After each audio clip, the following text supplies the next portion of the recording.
तेजी से बढ़ रही महंगाई के बीच भारतीय रिजर्व बैंक की मौद्रिक समिति ने शुक्रवार को अपना फैसला सुना दिया। आरबीआई ने शुक्रवार को लगातार 11वीं बार रेपो रेट में कोई बदलाव नहीं करने का ऐलान किया है। रेपो रेट 4% पर स्थिर है। इसका मतलब है कि महंगाई की मार झेल रहे आम लोगों को बैंक की ईएमआई का बोझ नहीं बढ़ने वाला है। रेपो रेट में कटौती के बाद बैंकों पर ब्याज दर कम करने का दबाव होता है।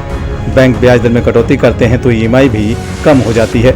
मौद्रिक नीति समिति की बैठक के बाद रिजर्व बैंक के गवर्नर शक्तिकांत दास ने मीडिया से बात करते हुए कहा कि मुद्रास्फीति को काबू में रखने के साथ आर्थिक वृद्धि को कायम रखने के लिए केंद्रीय बैंक ने अपने नरम रुख में थोड़ा बदलाव किया है। रिजर्व बैंक ने आखिरी बार 22 मई 2020 को रेपो दर में बदलाव किया था।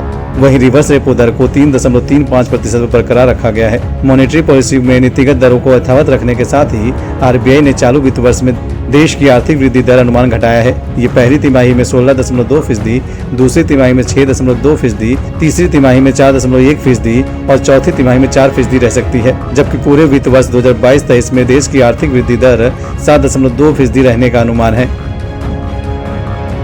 As the situation normalized, we have taken measures towards rebalancing liquidity conditions while ensuring that our actions are nimble and proactive but well-timed. Now, 2 years later, as we were emerging out of the pandemic situation, the global economy has seen tectonic shifts beginning 24th February with commencement of the war in Europe, followed by sanctions and escalating geopolitical tensions. We are confronted with new but humongous challenges: shortages in key commodities, fractures in international financial architecture, and fears of deglobalization. Extreme volatility characterizes commodity and financial markets. While the pandemic quickly morphed from a health crisis to one of life and livelihood, the conflict in Europe has the potential to derail the global economy. Caught in the cross-current of multiple headwinds, our approach needs to be cautious but proactive in mitigating the adverse impact on India's growth, inflation, and financial conditions.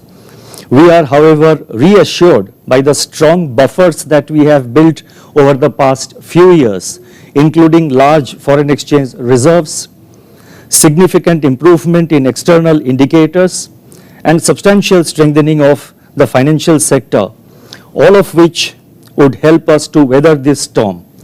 Please note that I am emphasizing on 3 different aspects which places us in a position that would enable us to deal with the emerging crisis and the challenges. The first, significant improvement in the external sector. The second, foreign exchange reserves which are at very comfortable levels. And third, substantial strengthening of the financial sector. I will be dwelling upon this in detail in the later part of my statement. Once again, we in the Reserve Bank stand resolute and in readiness to defend the economy and navigate out of the current storm. Let me now turn to the decisions and deliberations of the Monetary Policy Committee.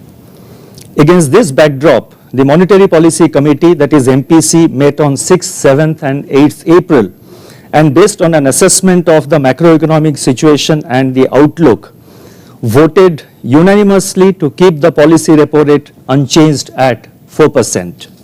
The MPC also decided unanimously to remain accommodative while focusing on withdrawal of accommodation to ensure that inflation remains within the target going forward while supporting growth.